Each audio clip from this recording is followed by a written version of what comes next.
Hey everyone! In this quick tutorial, I'm going to show you exactly how to fix your Microsoft Authenticator app not showing codes on your new phone. So if you've just switched devices and your codes aren't appearing, follow along step by step to fix it. All right, let's dive in. First, open your Microsoft account on your computer and go to the Security section on the left-hand side. Now click Manage How I Sign In to Microsoft. Here's the next step. Expand the Send Sign-In Notifications option and click Remove. Click Remove again to confirm. Once you do this, you'll get a notification in your Microsoft Authenticator app saying the Authenticator was deleted. Tap OK and complete any verification prompts to continue. Now we need to re-add your Authenticator. Click Add a new way to sign in or verify, then choose Use an app and continue. After that, click Get it now, and then Next.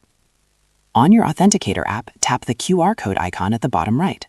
Then scan the QR code displayed on your computer screen. After scanning, tap Got it and then Done. And that's it. Now check your Microsoft Authenticator app. Your code should appear properly on your new phone, and the problem should be completely fixed.